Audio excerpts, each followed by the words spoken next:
श्री ज्ञानदेव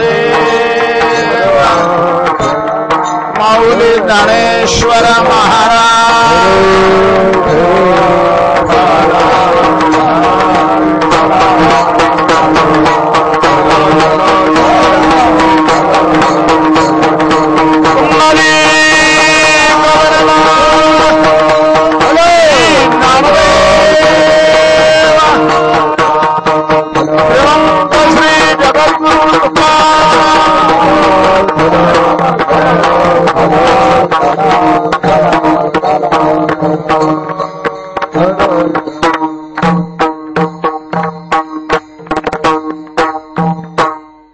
बोलावा विठ्ठल पहावा विठ्ठल बोलावा विठ्ठल पहावा विठ्ठल करावा विठ्ठल जीवभाव येणे सोशे मन झाले हव भरी परती माघारी घेत नाही बंधनापासून उकलली गाठी देता आली मिठी सावकाश येणे सोशे मन झाले हव भरी परती माघारी घेत नाही तुका म्हणे देह भरिला विठ्ठले तुका म्हणे देह भरिला विठ्ठले काम क्रोधे केले घररिते येणे सोशे मन झाले हव भरी परत माघारी घेत नाही पांडुरंगा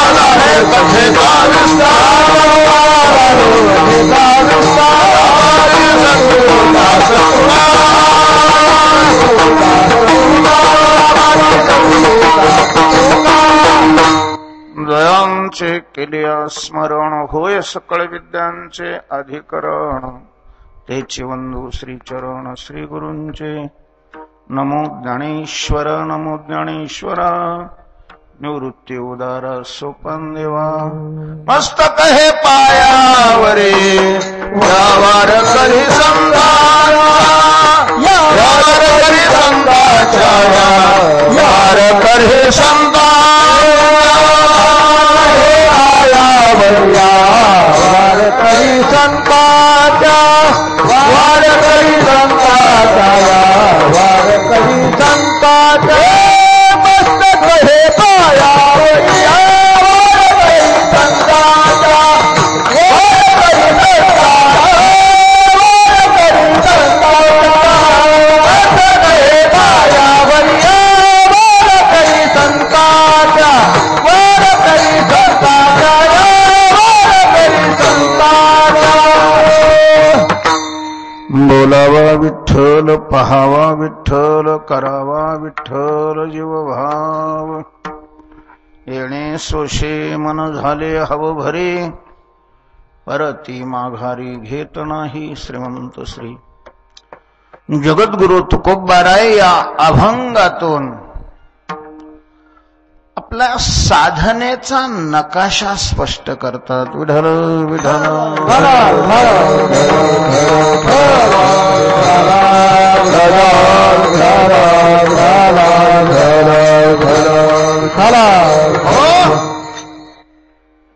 परमार्थाची साधना आपण सुरुवात कुठून केली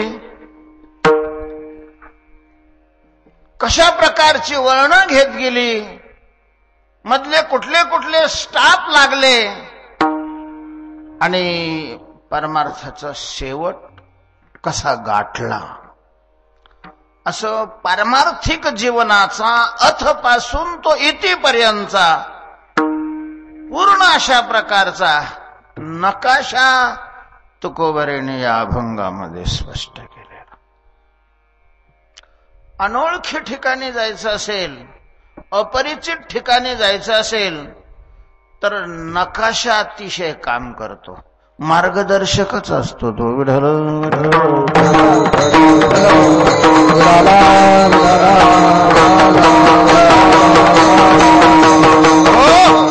म्हणून पारमार्थिक साधकाच्या दृष्टीने हा अभंग अतिशय सुंदर आहे. अर्थात परमार्थाचं साध्य प्राप्त करून घेण्याकरता जो या क्षेत्रामध्ये आलेला आहे त्याच्याकरता ज्यांनी पदार्पण केलेलं आहे. जीवनामध्ये परमार्थाचा शेवट आपल्याला मिळावा, परमार्थाच्या शेवटापर्यंत साध्यापर्यंत आपली ही परमार्थाची गाडी जावी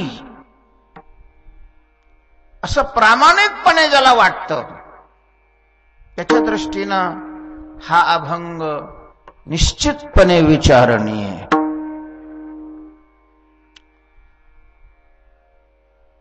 तुकाराम महाराजांनी हा अभंग साध्य प्राप्त झाल्यानंतर केलेला आहे. साध्य प्राप्त झालं म्हणजे काय झालं? तुकोबरेंची अवस्था बदलली, स्थिती बदलली. पूर्वी जे आणि जसं जीवन जगत होते त्यापेक्षा आजचं त्यांचं जीवन अत्यंत आगळं वेगळं अशा प्रकारचं जीवन होतं. विठ्ठल विठ्ठल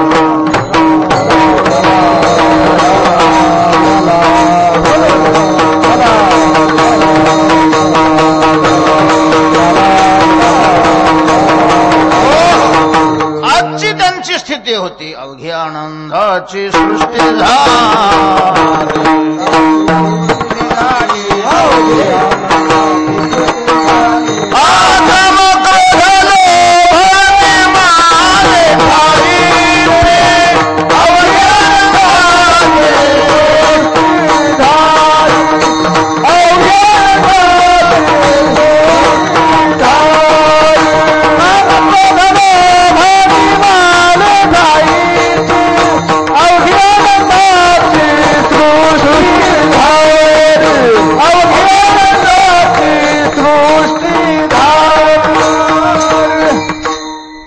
स्थिती तुकोबरांना प्राप्त झालेली होती.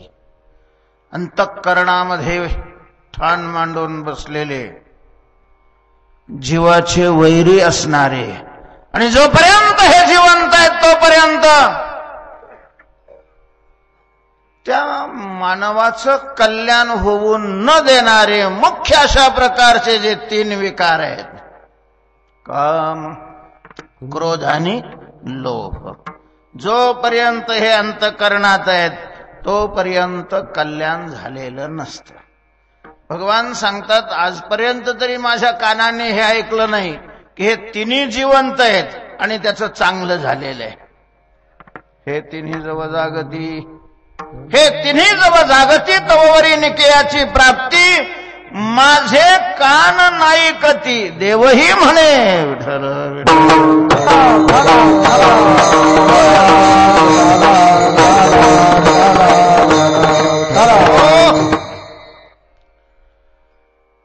अर्थात कल्याण, हित, गोमट, चांगलं, शेवट गोड हे शब्द ज्या स्थितीचं, ज्या साध्याचं वर्णन करतात त्या साध्यापर्यंत पोहोचण्याकरता या तिघावरही विजय मिळवावाच लागतो.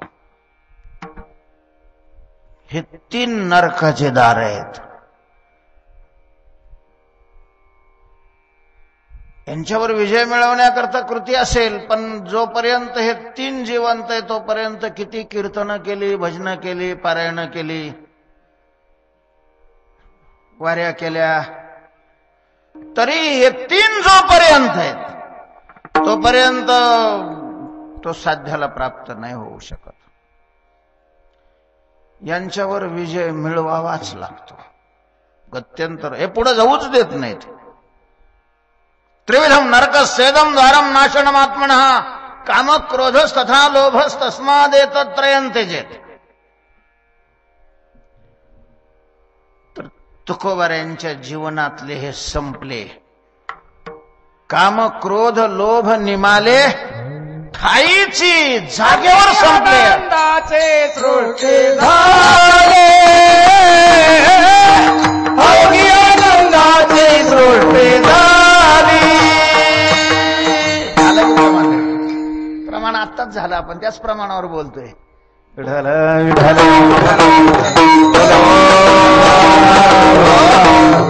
त्याच प्रमाणावर व्याख्यान चालू आहे की काम क्रोध लोभ हे तुकोबऱ्यांच्या अंतःकरणातले जागेवर अटॅक आला, खलास झाले.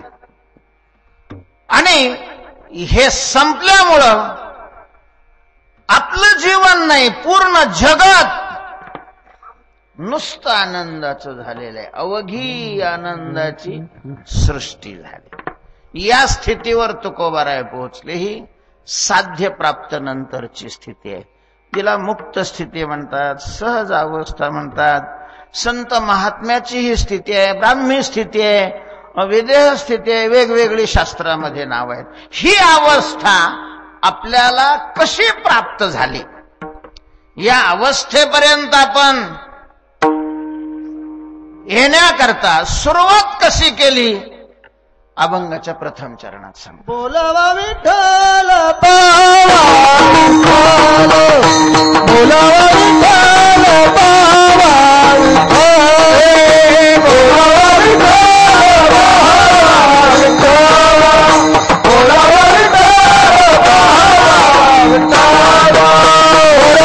विठ्ठल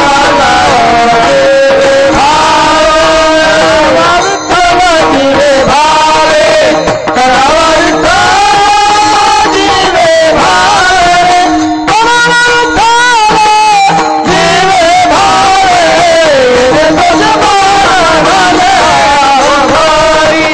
तेरे सजमान झाले जीव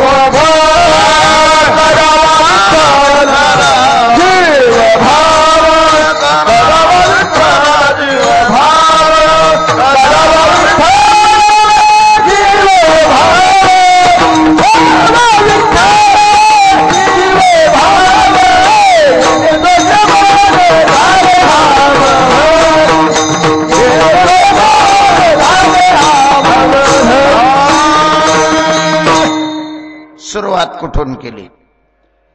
तुकोबाराय म्हणतात, मी सुरुवात केली भगवंताच्या नाम जपापासून. बोलावा विठ्ठल. पहिल्यांदा सत्संगामध्ये, सत्शास्त्राच्या श्रवणामध्ये, ग्रंथ चिंतनामध्ये माझ्या लक्षात आलं की आपल्याला सुरुवात भगवंताच्या नामापासून करावी लागणार आहे.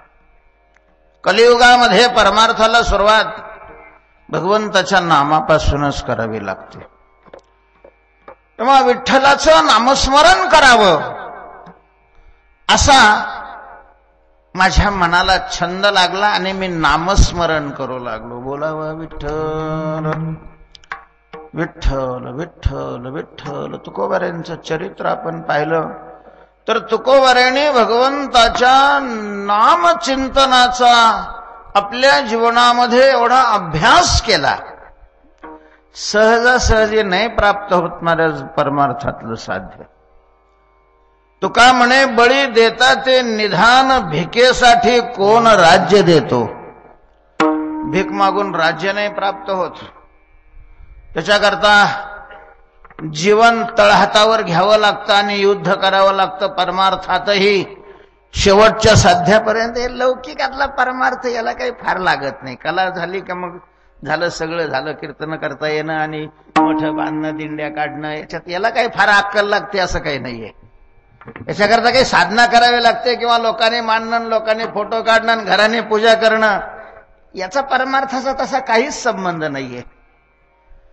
बरंच परमार्थ करणाऱ्याचे जेवढे फोटो घराने नाहीत तेवढे फोटो हिजड्या लोकांच्या घराने, त्याचा काही संबंध नाही. ते प्रारब्धाचा संबंध असतो. विढाल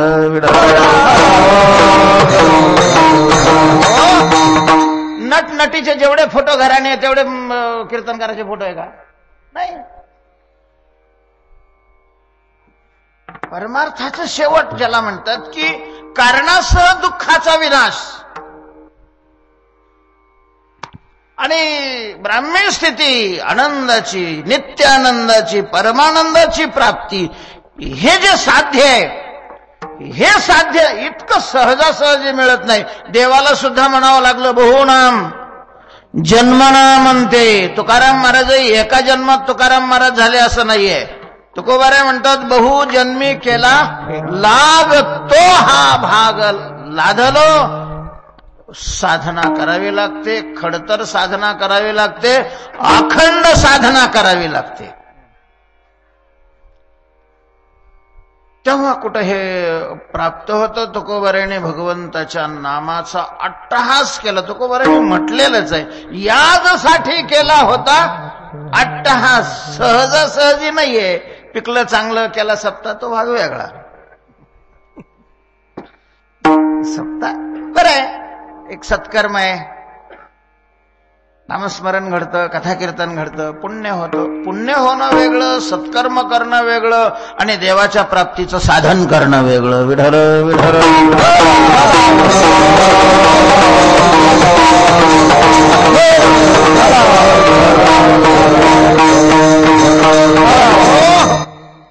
तुकोबारायांचं चरित्र जर वाचलं, तुकोबारायांचे साधनपर अभंग जर वाचले, तर त्या अभंगावरून काही काही कल्पना येते की तुकोबारायांनी साधन कालामध्ये भगवान नामचिंतनाचा केवढा अट्टहास केलेला असेल, केवढा अट्टहास केलेला.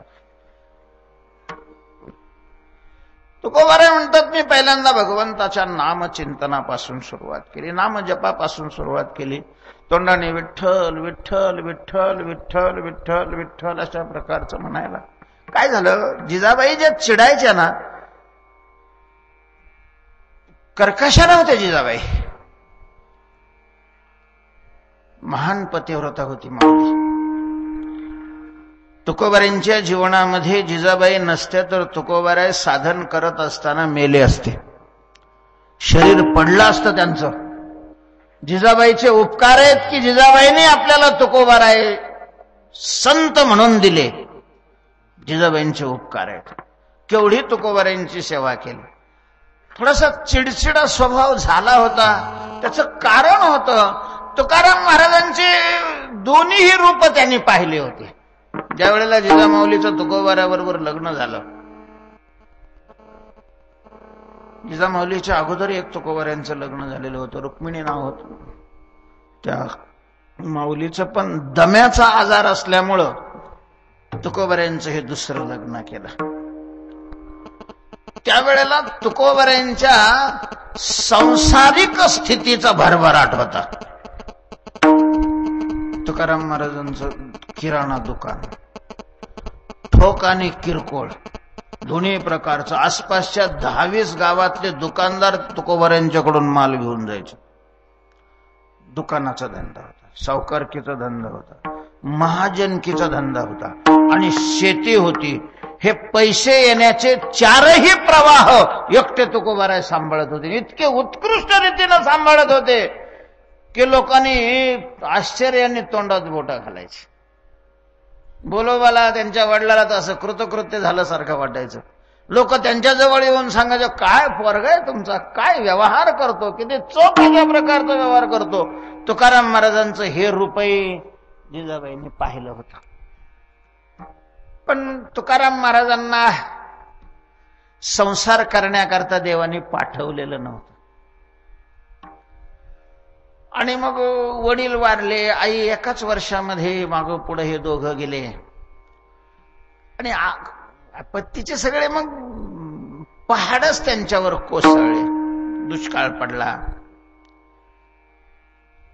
दुकान बसलं, लोकांचं उसनवारीवर आणलेला माल त्या लोकांनी तगादे सुरू केले, त्याच्या पोटी शेती गेली. दुष्काळ पडल्यामुळं यांच्या उधाऱ्या लोकांकडे होत्या, त्या मालाव्या वाटून न गेल्यामुळं तुकाराम महाराजांनी ते मागायचं सोडून दिलं आणि दिवाळं निघालं. पण ह्या सगळ्या घटनेचा तुकाराम महाराजांनी एकांतामध्ये खूप विचार केला. आणि तो स्वतःच्या मनाने विचार नाही केला, शास्त्राच्या आधाराने विचार केला. मनुष्य प्रतिकूल परिस्थितीमध्ये विचार करतो, पण त्यांनी शास्त्राचा आधार घेऊन विचार करावा. स्वतःच्या मनाने विचार केला तर मग त्याला आत्महत्या करावी वाटेल. आत्महत्या करणारी जी माणसं हे परिस्थितीमुळेच आत्महत्या करतात. परिस्थिती त्यांना विचार करायला लावते, पण त्यावेळेला विचार स्वतंत्ररित्या न करता संतांच्या आधारे, शास्त्राच्या आधारे तो विचार करणं गरजेचं आहे. आणि मग तुकाराम महाराजांच्या लक्षात आले की हे झालं, हे काही आगळं वेगळं झालंय असं नाहीये, संसाराचं हे स्वरूपच आहे. परिवर्तन हे संसाराचा आत्मा आहे. संसार शब्दाचाच अर्थ आहे, ज्याच्यामध्ये परिवर्तन होतं त्याचं नाव संसार आहे. श्रु धातूपासून सार शब्द चाललेला आहे, त्याला सम उपसर्ग लावलेला आहे. उत्कृष्ट परिवर्तन होतं की होत असताना माणसाच्या लक्षातही येत नाही, परिवर्तन होऊ लागलेलं आहे. याचंच नाव काय आहे? संसार आहे. याचंच नाव संसार आहे. संसारात परिवर्तन नाही झालं तर संसार हा शब्द खोटा ठरेल. विठ्ठल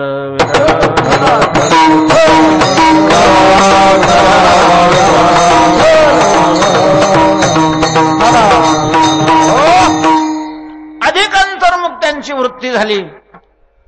नाथ महाराजांचं भागवत, ज्ञानोबऱ्यांची ज्ञानेश्वरी या ग्रंथाची अनेक पारायणं केली आणि त्यातून तुकोबाऱ्यांना समजलं, आणि समजलं ते हे समजलं, फलकट तो संसार येथे सार भगवंत. हा संसार असार आहे. सुख नावाची वस्तू त्याच्यामध्ये नाहीच आहे. कितीही केला तरी न संपणारा आणि दुःखाच्या खाईत लोटणारा अशा प्रकारचा हा संसार आहे. आपल्याला जीवनामध्ये सुखाची प्राप्ती करून घ्यायची असेल तर सुखस्वरूप परमात्मा आहे. त्या परमात्मा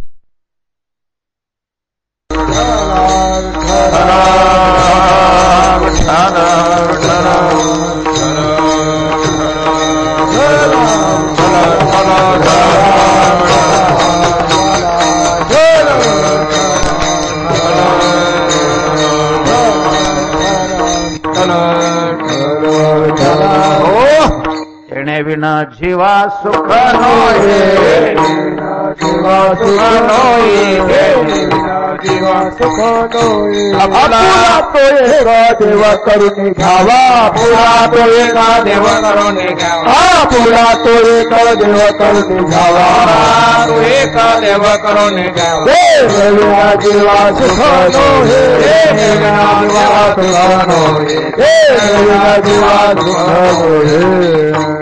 सावधान मंडळी, तुम्ही सुखाकरता संसार वाढवत असाल तर तुम्हाला रडावं लागेल. दम निघत नाही म्हणून करत असाल तर मग काही अडचण नाही. देहनिर्वाह करता करत असाल तर अडचण नाहीये, पण सुखाकरता संसार करत असाल तर तुम्हाला हातावर चुना घालून बोंबलावंच लागेल, दुसरा पर्याय नाही.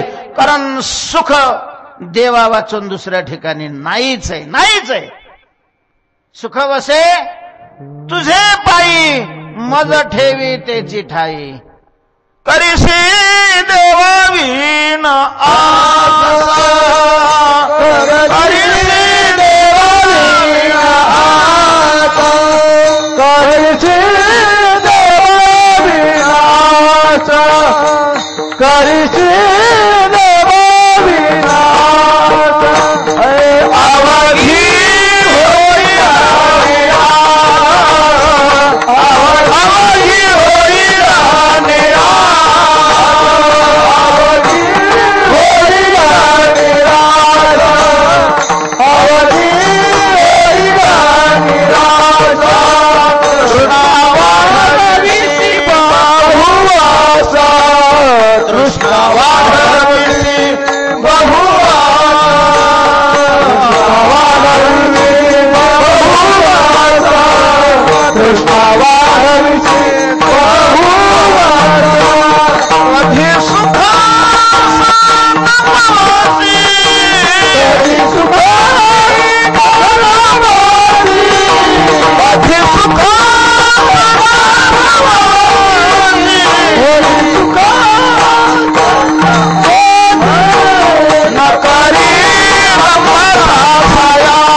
भोगी होईल निराश.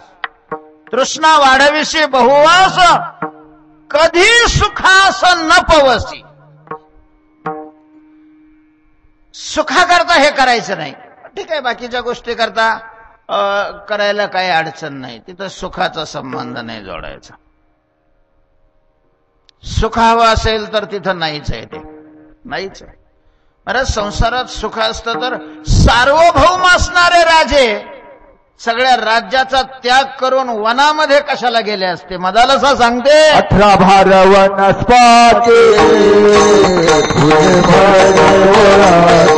18 भार वनस्पती फुले फळे वाहिल्या पोखराने नदी गंगा वाहिल्या पोखराने नदी गंगा यावरी कुलश्रेया राजमाते वसंपरी कुलश्रेया राजराने वसंपरी सुख साधून दिला काजया योग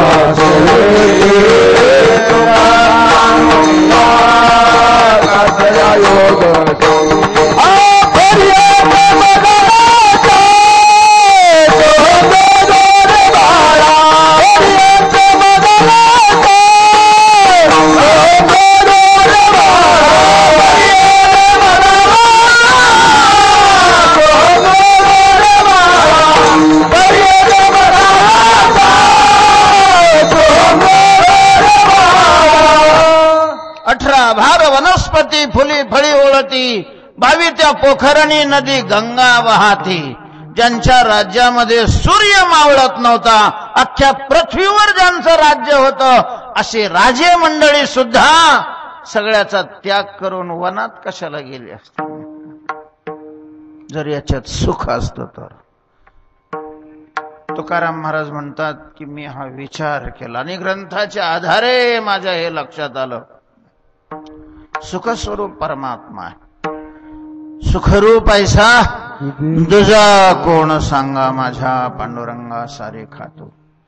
आणि त्याच्या प्राप्तीचं साधन आहे त्याचं नामस्मरण. म्हणून माझ्या मनाने नामस्मरण करण्याचा छंद घेतलेला आहे. बोलावा विठ्ठल, मनाने छंद घेतला. महाराज असं मनातून वाटावं आपण देवाचं नामस्मरण करावं. जबरदस्त तर नसेल मनातून वाटत तर जबरदस्तीनं तरी करावं म्हणा. पण साधनेची प्रगती मन आपल्याला अनुकूल झाल्याशिवाय नाही घडत. काही नाही होत महाराज. जन्मच्या जन्म भजन करत झाला काकडे म्हणत राहतात, धनदार पुत्र जन बंधू सोय रे पिशून सर्व मिथ्या आहे. आणि भावाभावाचे वाटणे चालले का नुसत्या उलटण्यावर हानाहानी होते. सर्व मिथ्या हे जाणून सगळ्या जन्मभर चालू राहत. काय मन जोपर्यंत अनुकूल होत नाही, परमार्थाचा विचार मन जोपर्यंत स्वीकारत नाही,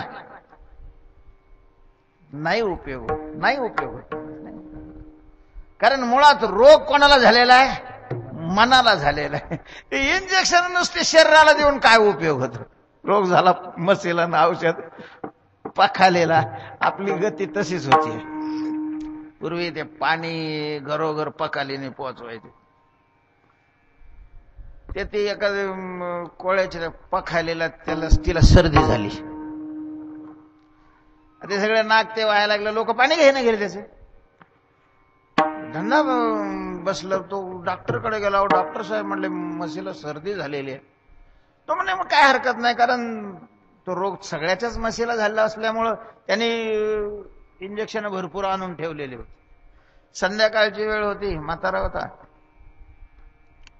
एका इंजेक्शनचं काम आहे म्हणे. किती वेळ लागेल? बरोबर अर्ध्या तासामध्ये मोकळी. द्यावर म्हणे इंजेक्शन. काढा म्हणे 100 रुपये. 100 रुपये टाकले त्यांनी. इंजेक्शन भरूनच ठेवलेलं होतं. आता त्यांनी चष्मा वगैरे घालायचा. त्याने काही चष्मा घातलेला नाही. लाईट गेलेली. त्याला धरून त्याने आणलं. कुठे म्हणे म्हैस, कुठे म्हैस, हे लावलं. ते पखल भरून आणलेली तशीच ती पखल खाली काढलीच नाही ना, मारलं त्यानं पखलीत इंजेक्शन. अर्ध्या तासात बरं होणार. 2 तास झाले तरी ती म्हशीची सर्दी काही बरी होईना गेली. पुन्हा आला डॉक्टर साहेब, म्हशीची सर्दी नाही, अशी कशी काय सर्दी नाही गेली, काय झालेली का सर्दी?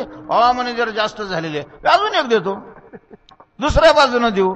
आता ती काढल्या बाजूनं ती भरलेलीच ना पखाल. तिकडून हाणलं इंजेक्शन, 2 इंजेक्शन दिली तरी काही सर्दी गेली नाही. मग तो चिडला, कसं कसं काय डॉक्टर साहेब म्हणे तुम्ही 200 रुपये दिले, अर्ध्या तासात सर्दी जाते म्हणले तुम्ही, सर्दी जाईना गेलेली आहे. मग त्यांनी चष्मा वगैरे लावून मग पाया लागला. म्हणे कुठे आहे म्हैस? ठीक आहे म्हणे, अरे हे काढ ना म्हणे, आणि तुम्ही पहिलं इंजेक्शन याच्यातच दिलं. आता याचं कसं काय काय इंजेक्शन पकालीत खुपसिल्यावर म्हशीची सर्दी कशी काय जायची? म्हशीला इंजेक्शन दिलं पाहिजे ना. तसं हा भवरोगाचा जो रोग आहे तो मनाला झालेला आहे. आणि आपली ही सगळी इंजेक्शन लागतात ती कुठं लागतात? त्या मढ्याला लागतात. विठ्ठल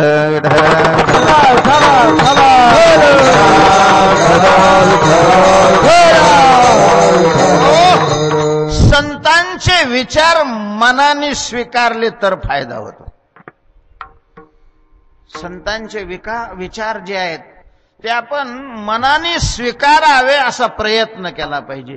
मनाला पुन्हा पुन्हा पुन्हा पुन्हा पुन्हा पुन्हा त्या विचाराचा असे ढोस दिले गेले पाहिजे की मना बघ तुकोबाराय असं सांगतात, मना तुकाराम महाराज असं म्हणतात, तू कसं वागतोयस, तुझी काय प्रतिक्रिया याच्याविषयी, तू काय स्वीकारलेलं आहे, काय मानलेलं आहे. तर आपल्या मनातले विचार आपल्यालाच कळतात.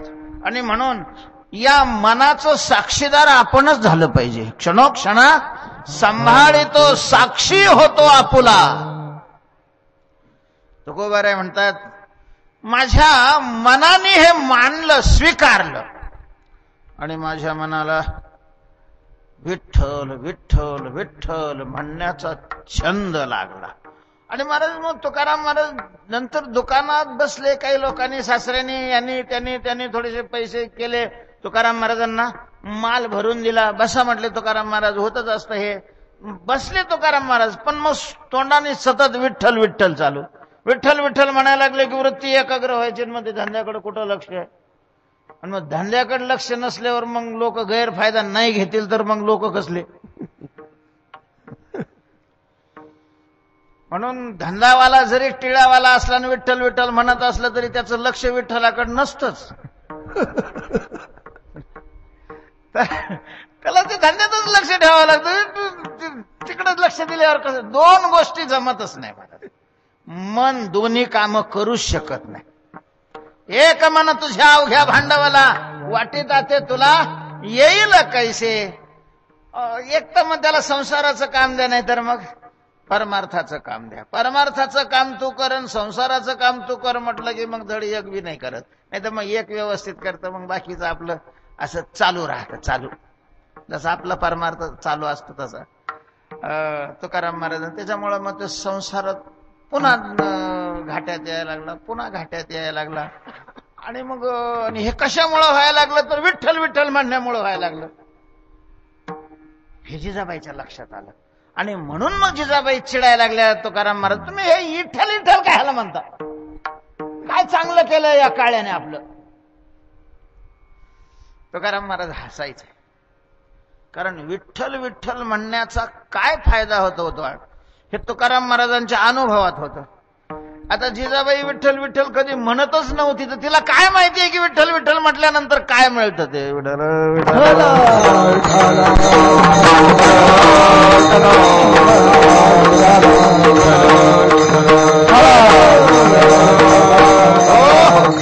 अखंड नंतर नंतर तुकाराम महाराजांना ही सगळीच उपाधी वाटायला लागली, दुकानच सोडून दिलं. पुष्कळ लोकांनी समजावण्याचा प्रयत्न केला. तुकाराम महाराजांनी सांगितलं, आता मला तुम्ही काहीच सांगू नका. सत्य काय आहे आणि असत्य काय आहे याविषयीचा निश्चय मी केलेला आहे. मानिले नाही बहुमाता, नाही बहुमाता, मानिले नाही बहुमाता, सत्य असत्याशी मला सत्यासी मला गेले माझी बहुमाता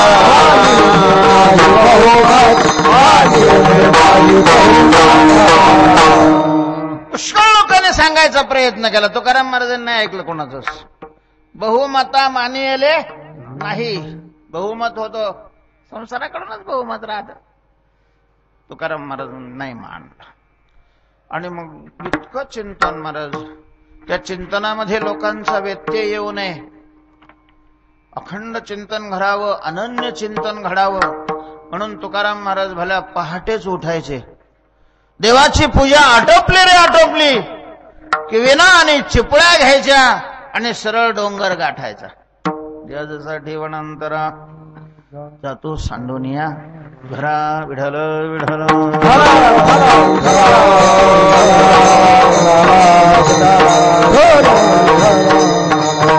आवडी विठ्ठल गाई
विठ्ठल गाईचे.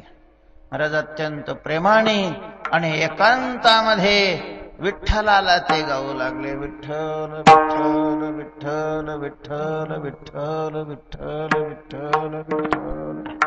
त्या नामचिंतनामध्ये तुकाराम महाराजांना देहाचा विसर पडू लागलेला. नाठवूनी देह नाठवूनी देह पायाचे चिंतन.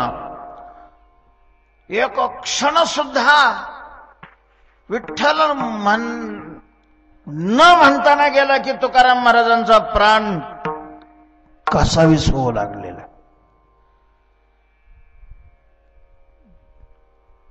नेघे अवसान ते पळ, जिव्हे झाला चळ. नेघे अवसान, पळ अवसान नेघे. एक पळभर सुद्धा विश्रांती त्यांची जीव घेऊ लागली नाही. कोणी बोलायला लागलं तरी यांचं विठ्ठल विठ्ठल चालू राहायचं. लोक तक्रार करायचं, काय हो महाराज तुम्ही, आम्ही तुम्हाला बोलतोय तुमचं आपलं विठ्ठल विठ्ठल. तुकाराम महाराज मी तरी काय करू, मी तरी काय करू, काय अडचण काय तुम्हाला? माझी मज झाली माझी मज झाली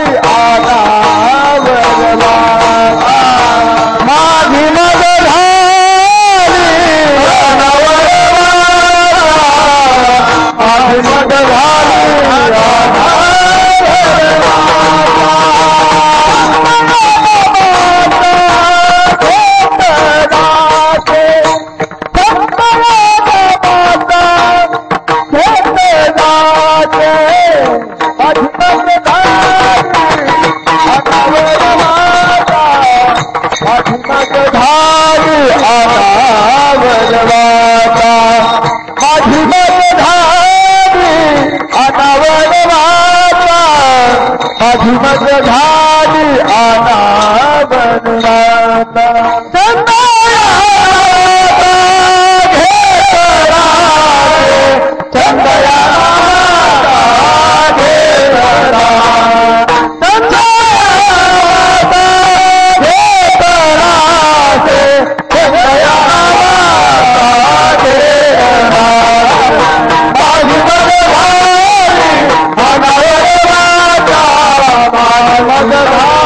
अनावरवाचा माझी मदधारी अनावरवाचा माझी मदधारी अनावरवाचा.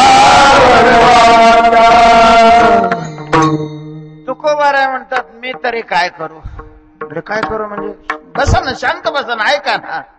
म्हटले मी जरी शांत बसलो तरी माझी वाणी शांत नाही बसत. म्हणजे सांगा तिला, माझं ऐकत नाही. माझी वाचा मज अनावर झाली, माझ्याकडून ती आवरली नाही जात. एवढा भगवंताचं नाम घेण्याचा छंद तुकोबाराय म्हणतात मला लागलेला आहे बोलावा विठ्ठल. आणि मग नंतर असं वाटायला लागलं की आपण विठ्ठल विठ्ठल तर म्हणतो, पण ज्या विठ्ठलाचं आपण नाव घेतोय तो विठ्ठल कसा आहे हे डोळ्यांनी पाहिलं पाहिजे. म्हणजे त्याच्या दर्शनाची अंतःकरणामध्ये इच्छा निर्माण झाली आणि मग त्या दृष्टीनं प्रयत्न सुरू झाले. देवाचं दर्शन झालं पाहिजे म्हणून मी अनेक अनुष्ठानं केली, देवाच्या समोर सत्याग्रह केले, देवाची प्रार्थना केली, देवाच्या विनंत्या केल्या. देवा मला भेट द्या, मला दर्शन द्या. त्याचाही मनाला छंद लागला. देवाचं दर्शनही झालं. हा दुसरा टप्पा. बोलावा विठ्ठल हा पहिला टप्पा. आपण कोणत्या टप्प्यावर आहे आपण पाहायचं नाही का. येणे सोशे मन झाले आहे हे तिन्ही आणि मन हावभरी झालं. तुकाराम महाराज म्हणतात की बोलावा विठ्ठल अशा छंदाने माझं मन काय झालं, हावरं झालं. हावरं म्हणजे कितीही नामस्मरण घेतलं तरी मन हावरं झालं की मग किती मिळालं तरी ते कमीच वाटत. मग 300 रुपये किलो भाव जरी झाला ना ओरड्याचा तरी कमीच वाटत होतं. मन हावरं झाल्यावर तसं होतं.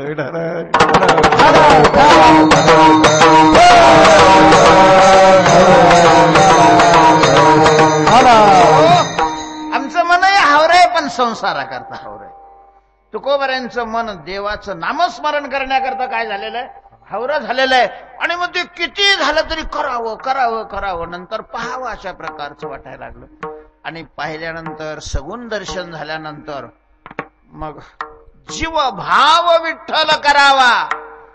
जीवाचं जे स्वरूप आहे तो जीव स्वरूप न राहता ते देव स्वरूप बनवावं अशा प्रकारचा छंद माझ्या मनाने घेतला. हा तिसरा टप्पा आहे. बोलावा विठ्ठल, पाहावा विठ्ठल, करावा विठ्ठल, जीवभाव अशा प्रकारचं माझ्या मनाने छंद घेतला.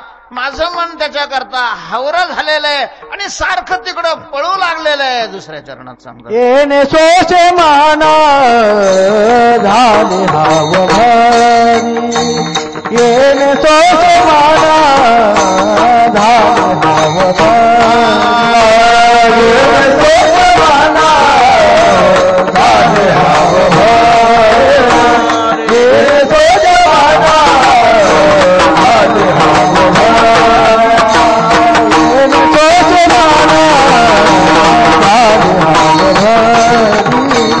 येणे सोचे माना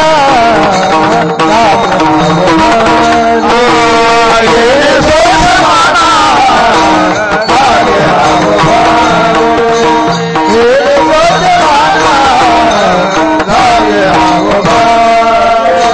परत माघारी घेत नाही, परत माघारी घेत नाही, दोष मला दोष मला परत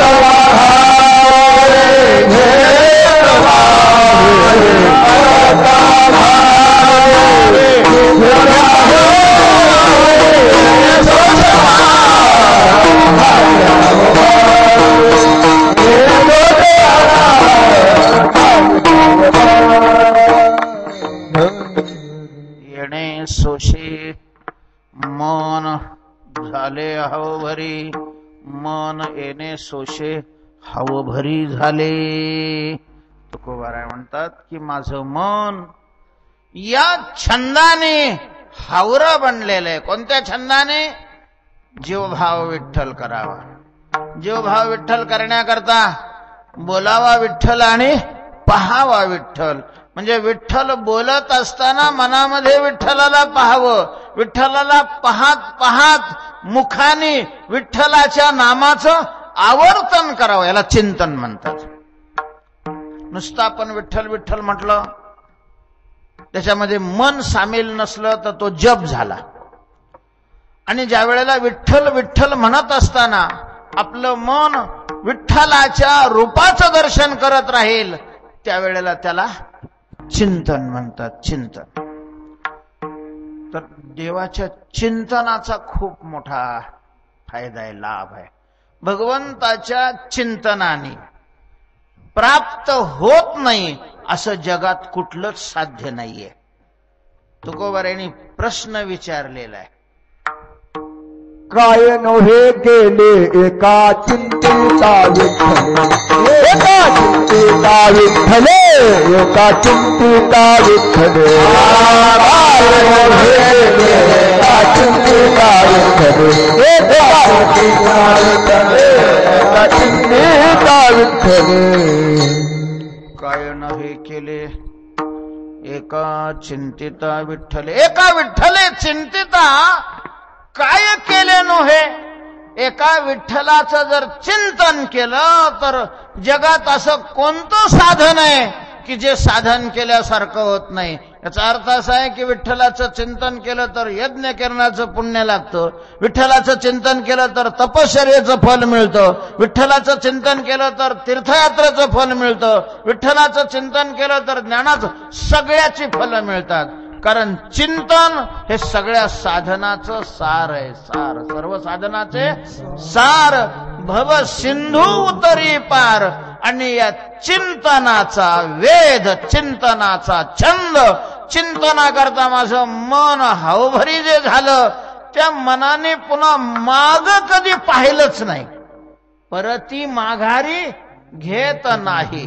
चिंतनाच करता जे असं चाललेलं आहे, चिंतन करत करत कशा करता चिंतन?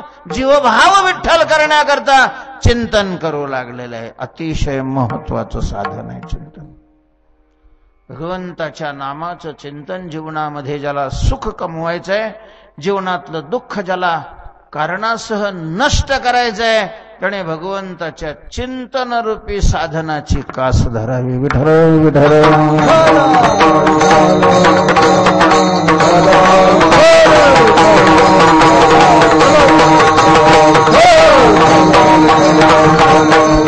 न भेटो ते भेटो येईल आपण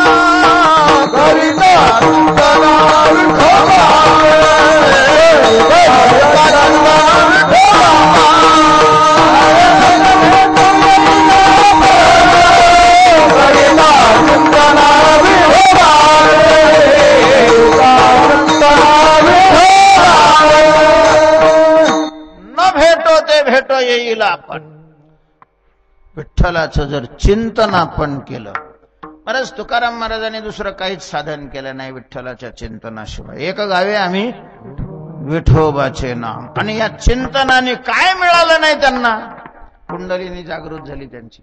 म्हणजे योगाचं साधन करून जी कुंडली जागृत होते, ती कुंडलिनी तुकोबारायांची भगवंताच्या नामचिंतनाने जागी झाली. सगळ्या सिद्ध्या तुकोबारायांना प्राप्त होत्या. 8ही महासिद्ध्या तुकोबारायांना प्राप्त होत्या. तुकोबारायांनी त्याचा फार वापर केला नाही, हा भाग वेगळा. पण सगळ्या सिद्ध्या हात जोडून तुकोबारायांच्या समोर होत्या. तुकोबारायांच्या चरित्रावरून दिसत. हात जोडून तुकोबारायांच्या. चिंतामणी देव चिंचवडला गणपतीचे भक्त होते, ब्राह्मण होते आणि सिद्ध महात्मा म्हणून प्रसिद्ध होते.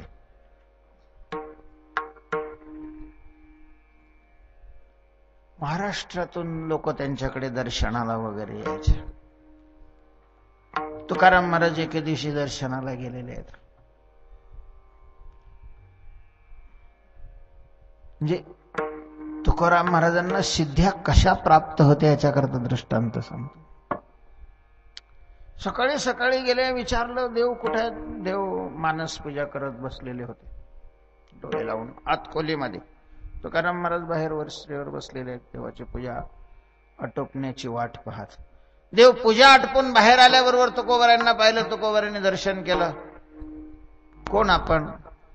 देहोचा तुकाराम. हो तुकोबाराय, आपण आहात. कधी आले? म्हटले आपण ज्या वेळेला माळ्याला शिव्या देत होते तेव्हा आलो. म्हणजे मानस पूजेमध्ये, मानस पूजा करण्याकरता ज्या वेळेला बसले त्यावेळेला हे पूजा करायच्या अगोदर मळ्यात फिरून आले होते. आणि 2-3 दिवसापूर्वी त्यांनी माळ्याला पाणी द्यायचं सांगितलं होतं फुल झाडाला, पण माळ्याने काही दिलंच नाही. ते फुलाची झाडं सगळी सुकलेली होती. त्यांनी पाहिली आणि मग ते तशाच ह्याच्यात आले, स्नान केलं आणि पूजा करता बसले. ते मानस पूजेत मग गणपती आलाच नाही, तो माळी समोर आला. त्या माळ्याला त्यांनी पूजेमध्ये मनातल्या मनात शिव्या दिल्या. महाराज तुकाराम महाराजांनी सांगितलं तुम्ही माळ्याला शिव्या देत होते. देवाने दंडवतच घातले तुकाराम महाराज. सिद्ध्या प्राप्त होते तुकोबारायांना. आणि या कशाने सिद्ध्या प्राप्त झाल्या? भगवंताच्या नामचिंतनाने. नामचिंतनाशिवाय तुकाराम महाराजांनी दुसरं साधनच नाही केलं. महाराज तुकोबारायांच्या गाथ्यामध्ये असे अभंग आहेत की भागवताचे श्लोक तसेचे तसे अभंगामध्ये अवतीर्ण झालेले आहेत. तोच पूर्ण श्लोकाचा अर्थ अभंगात आहे. न पारमेष्ठम न महेंद्रधिष्णम भागवतातला श्लोक आहे. आणि तुकोबारायांचा अभंग आहे परमेष्ठी पदा तुच्छ मानिती सर्वदा हेचे ज्याचे धन सदा हरीचे चिंतन. श्लोक आणि अभंग काहीच एक शब्द इकडला तिकडला नाहीये. तुकाराम महाराजांनी भागवत कवा पाठ केलं? अशा अनेक वेदातल्या रुच्या आहेत की त्या अभंगामध्ये अवतीर्ण झालेल्या आहेत. तुकाराम महाराजांना वेद पाहण्याचा बी अधिकार नव्हता, शिकण्याचा तर नाहीच नाही अधिकार काही घोकाया अक्षर. तुकाराम महाराजांना वेद कसा कळाला? तुकोबारायांनी म्हटलेला आहे वेदाचा तो अर्थ आमासीच ठावा. कसा कळाला? नामचिंतनाच्या प्रभावाने. अशा प्रकारचं तुकाराम महाराज म्हणतात की माझ्या मनाला या नामचिंतनाचा छंद लागला आणि जे नामचिंतन करायला ते पुढं सरसावलं, त्याने मागं पुन्हा पाहिलंच नाही. त्या नामचिंतनाचा प्रभाव काय झाला? तिसऱ्या चरणात सांगतात. बंधना पासून उकल बंधना पासून उकल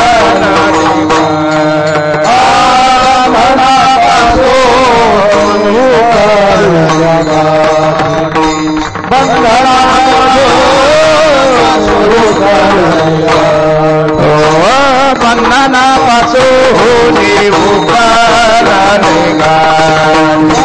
बंधना पासून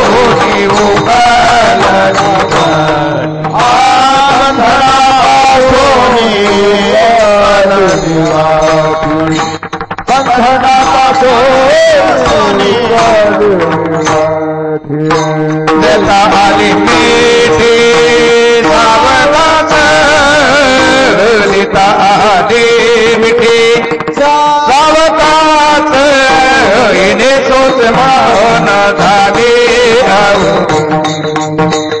इने सोच मान धागे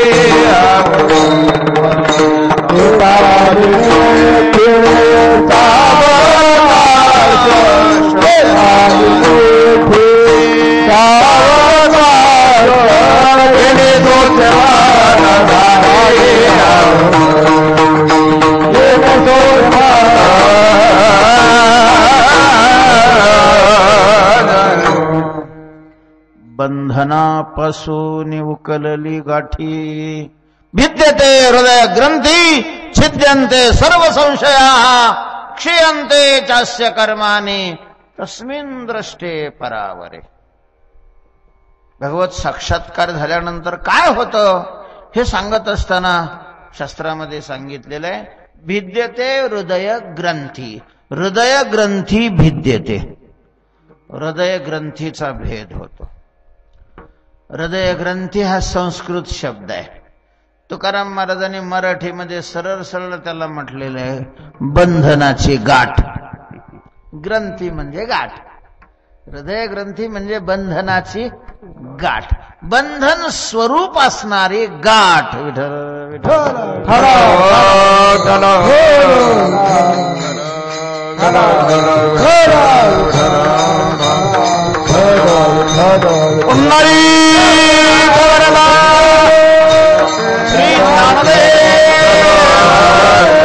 माऊली ज्ञानेश्वर महाराज.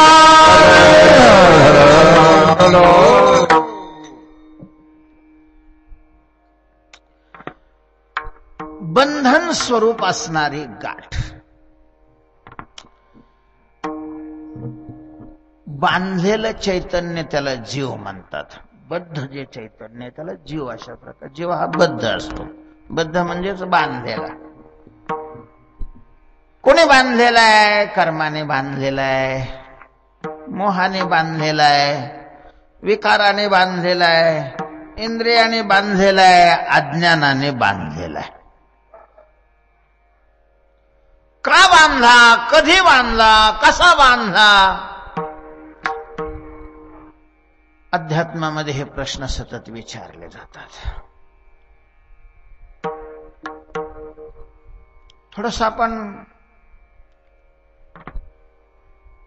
या दृष्टीने विचार केला तरीही आपल्याला अंतर्मुख होता येतं. आपल्याला नेहमी असं वाटतं आपण सुखी असावं. सुख आणि दुःख हे घटक आहेत, चित्ताचे ते धर्म आहेत. मग सुखीच असावं असं का वाटतं बरं? एखाद्याने आपल्याला विचारलं, का बाबा आपल्याला दुःखी असावं असं का नाही वाटत? काय उत्तर आहे आपल्याकडे याचं? सुख हे तरी स्थितीच आहे. सुखी असणं ही जशी स्थिती आहे, आणि दुःखी असणं तरी काय आहे? स्थितीच आहे. मग सुखी असावं असं वाटतं, दुःखी असावं असं का नाही वाटत?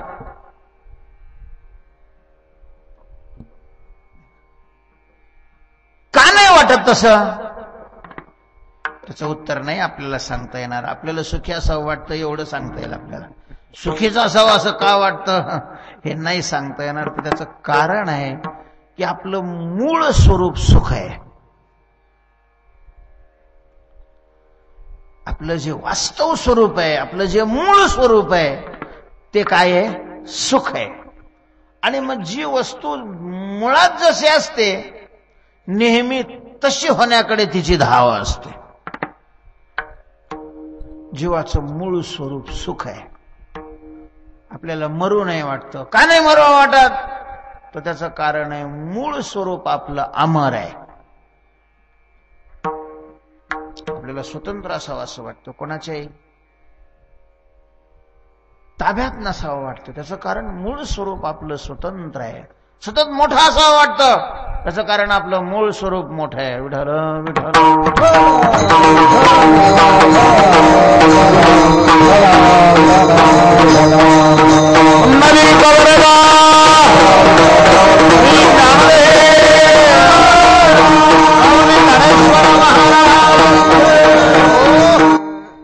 आणि जर मग मूळ स्वरूप आपलं अमर आहे, मोठं आहे, स्वतंत्र आहे, सुख स्वरूप आहे, तर आज आपल्याला ही दुःख का भोगावे लागतात? का मरावं लागतं? का दुसऱ्याच्या अधीन झालो आपण?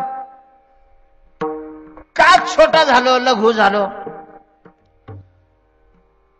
तर त्याचं कारण आहे हे गाठीमुळं, हृदय ग्रंथीमुळं.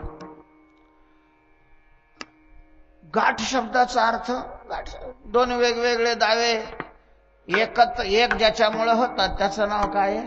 गाठ आहे. दोन वेगवेगळे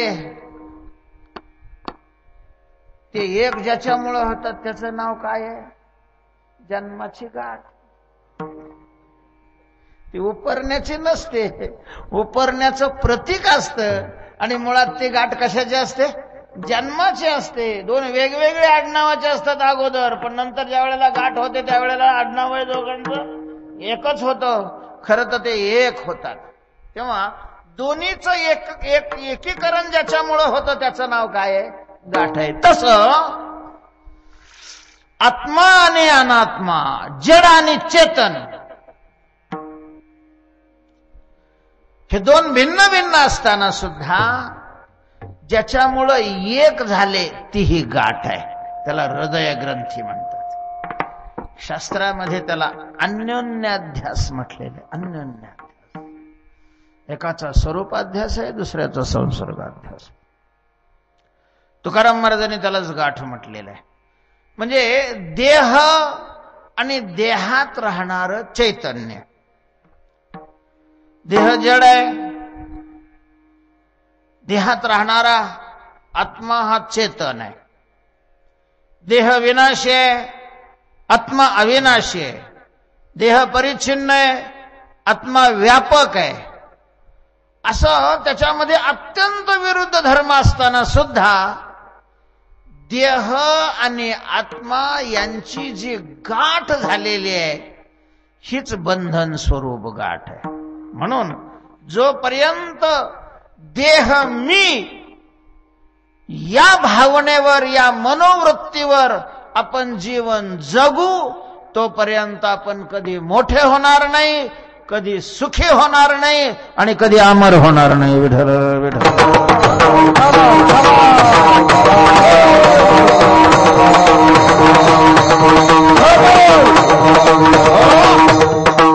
त्या हिरण्यकश्यपूने केवढी भयान तपश्चर्या केली. न भूतो न भविष्यती एवढं तप केलेलं पुराणामध्ये त्याच्या तपश्चर्याचं वर्णन येतंय. केवढं तप केलं. त्याच्या तपश्चर्याच्या उष्णतेनं स्वर्ग पेटला. घाबरले सगळे देव. ब्रह्मदेवाकडे गेले, सांगितलं महाराज जा त्याला वर द्या. ब्रह्मदेवाने सांगितलं तो वर काय मागणार आहे तुम्हाला माहिती आहे? तो म्हणे तो काहीही मागत असला तरी त्याला जर वर नाही दिला, त्याची तपश्चर्या जर नाही बंद केली तर त्रैलोक्य जळून खाक होईल त्याच्या तपश्चर्याच्या उष्णतेनं. तुम्हाला वर द्यावाच लागेल. शेवट ब्रह्मदेव तिथे गेले आणि सांगितलं की बाबा तुझी तपश्चर्या पूर्ण झालेली आहे, बंद कर तपश्चर्या. आणि कशा करता तपश्चर्या करतोस बोल. प्रसन्न झालेला हिरण्यकश्यपू नमस्कार केला आणि ब्रह्मदेवाला विचारलं, पितामह माझी तपश्चर्या पूर्ण झाली? म्हटले हो पूर्ण झाली. मी मागणार तो वर मिळणार मला? म्हटले आता तुला कुठलाही वर अशक्य नाहीये, कारण तपस तू एवढा केलेला आहे की त्या तपाच्या मोबदल्यामध्ये तू काहीही मागू शकतोस. बोल काय इच्छा आहे तुझी? त्यांनी सांगितलं माझी एकच इच्छा आहे, मी अमर झालो पाहिजे. अमर, मला मरण नकोय, अमर झालो पाहिजे. ब्रह्मदेवाने सांगितलं तू मी कशाला म्हणतो? देहाला. मी हिरण्यकश्यपू आहे, देहाला मी म्हणतो. ब्रह्मदेवाने सांगितलं मग ही इच्छा तुझी मी नाही पूर्ण करू शकत, कारण ही तुझी इच्छा पूर्ण होण्याच्या कोटीतली नाहीये. अशक्य अशा प्रकारचं तू मागणी केलेली आहे. देहाने कोणीही अमर होऊ शकत नाही. जीव अमर होऊ शकतो पण देहाने नाही. त्याला देहाची आणि आत्म्याची जी गाठ आहे ती गाठ सोडावी लागते. त्या गाठ सोडली, देहाला वेगळं केलं की मग तो स्वरूपाने अमर होऊ शकतो. देहासह तो अमर कधी होऊ शकत नाही. दुसरं काही माग. मग त्याने सांगितलं आत नको, बाहेर नको, खाली नको, वर नको, सजीवाकडून नको, निर्विद. प्रसिद्ध कथा आहे. तेव्हा जडस्वरूप देह आणि चेतन स्वरूप आत्मा हा एक आहे अशा प्रकारची धारणा हीच आहे बंधन स्वरूप गाठ. तुकोबाराय म्हणतात भगवंताच्या चिंतनाचा अभ्यास केल्यामुळं, खूप भगवत चिंतन केल्यामुळं त्याचा परिणाम स्वरूप ही बंधन स्वरूप जी गाठ बसलेली होती ती उकलली. वेगवेगळे पदर झाले. देह वेगळा आणि आत्मा वेगळा. हे माझ्या अनुभवाला आलं. विठ्ठल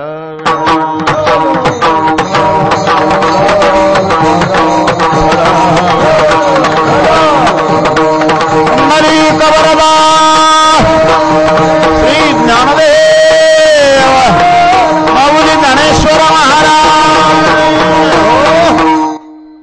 आणि देहाहून ज्या वेळेला चैतन्य वेगळं झालं त्यावेळेला ते चैतन्य मग भगवंताच्या स्वरूपाशी मिठी मारण्याकरता लायक झालं आणि त्याने भगवत स्वरूपाला मिठी मारली. देता आली मिठी, सावकाश अवकाश युक्त अशा प्रकारची मिठी मारलेली आहे. अर्थात आत्मा परमात्म स्वरूप झाला, जीव देव झाला, नराचा नारायण अशा प्रकारचा बनलेला आहे. आणि मग त्या अवस्थेमध्ये सगळा विठ्ठलच माझ्या स्वरूपामध्ये भरला आणि माझ्या स्वरूपात असणारे हे जे विकार आहेत, या विकाराने माझं घर खाली करून टाकलं. शेवट तुका म्हणे देहा भरिला तुका म्हणे देह भरिला तुका म्हणे देह भरिला तुका म्हणे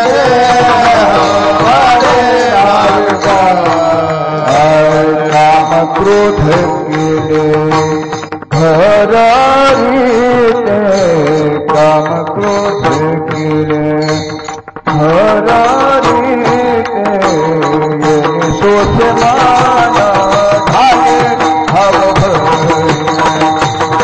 सोच माना झाले क्रोध केले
परत मगरी घेतना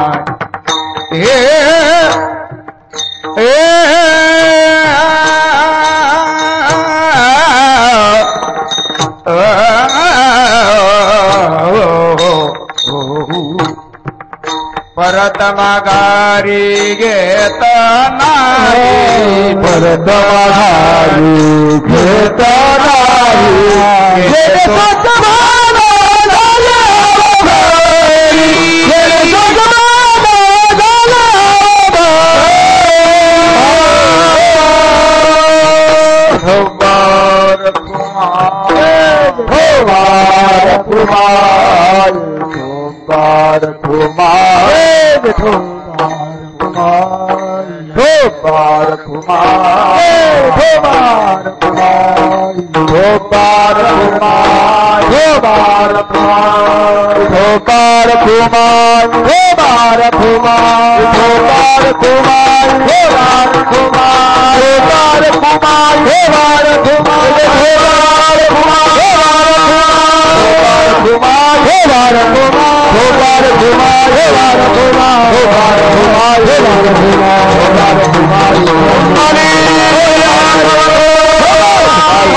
लागतं का रे कोणी तुमच्या मागं जरा भजन करायला विठोबा रुक्माई विठ्ठल विठ्ठल म्हणताना कुत्र फित्र जरा सावकाश 1-2 मिनिटं 4 मिनिटं काय बिघडतंय विठ्ठल विठ्ठल विठ्ठल